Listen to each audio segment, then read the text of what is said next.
Bonjour et bienvenue au tutoriel Comment faire son visa pour le programme DEFIA.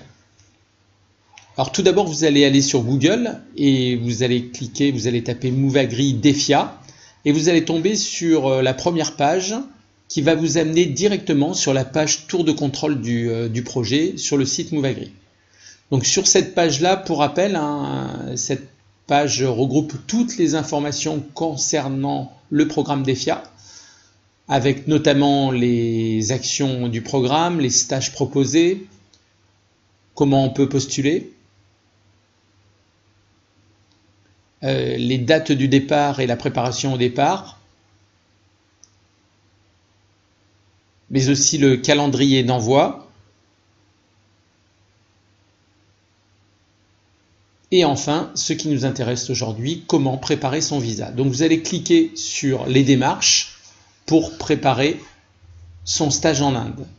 Alors là, pour rappel, cette page-là vous rappelle toutes les démarches pour préparer son voyage.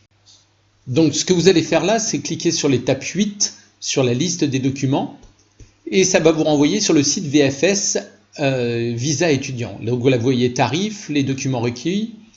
Vous allez cliquer sur demande de visa étudiant, parce que en bas c'est pour le visa de stage, mais c'est un stage particulier, ONG ou entreprise.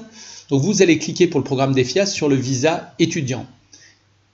Et vous allez tomber sur une checklist du visa étudiant qui va vous rappeler un petit peu toutes les pièces exigées. Alors tout d'abord le passeport valide, une photocopie de votre passeport, 2 photos 5 par 5, ensuite un exemplaire de formulaire de demande de visa en ligne du gouvernement indien, ça c'est voir l'autre tuto qui est en ligne, la lettre officielle originale de confirmation d'admission d'une université, ça vous allez prendre la lettre d'intention qui vous a été fournie, la garantie bancaire, la fameuse garantie bancaire dont on vous a parlé. Voilà pour les documents les plus importants. Pour les cas particuliers, alors ça peut être des personnes par exemple qui viennent d'un autre pays, et bien là regardez vraiment attentivement ce qui a marqué, car on va peut-être vous demander des pièces particulières. Donc soyez un petit peu vigilants par rapport à ça. Bon, ça va concerner peu d'entre vous, mais quand même. Et à la fin, vous pensez à mettre votre nom et votre signature. Voilà, maintenant on va passer à l'étape suivante, déposer sa demande de visa. Donc vous allez cliquer sur déposer par courrier. Ça vous prendra plus de temps si vous vous déplacez, sauf si vous êtes sur Paris.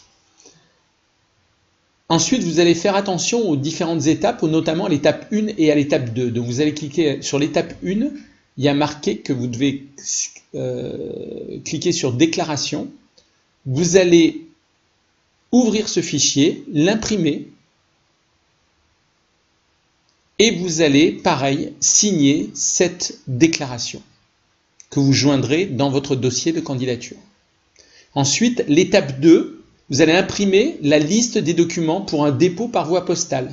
Et ça, c'est important, ça va vous permettre aussi de vérifier si vous n'avez rien oublié. Donc là, vous aurez un petit récapitulatif du montant du paiement de votre visa. Donc pour les étudiants, pour l'année 2017, ça sera un montant de 111,46 €. Et pour les enseignants qui demanderont un business visa, le montant sera de 149,46 €. Donc vous allez ensuite joindre votre chèque de banque certifié que vous aurez demandé à votre banque, à l'ordre de VF Service UK Limited, tout est marqué dessus, et vous allez signer en mettant votre nom, votre prénom et l'adresse où vous avez envie que votre passeport soit renvoyé. Donc mettez par exemple votre établissement ou votre adresse. Donc voilà pour toutes les pièces pour votre demande de visa. C'est pas si compliqué, c'est vrai que c'est un petit peu long, mais ça demande d'être extrêmement rigoureux et d'être minutieux. Une fois que vous avez votre dossier totalement complet, vous le mettez dans une enveloppe, vous le donnez au secrétariat de votre établissement et vous le faites envoyer en lettre recommandée avec un accusé de réception. Voilà, n'oubliez pas de vérifier plusieurs fois la checklist pour ne rien oublier. Bon courage.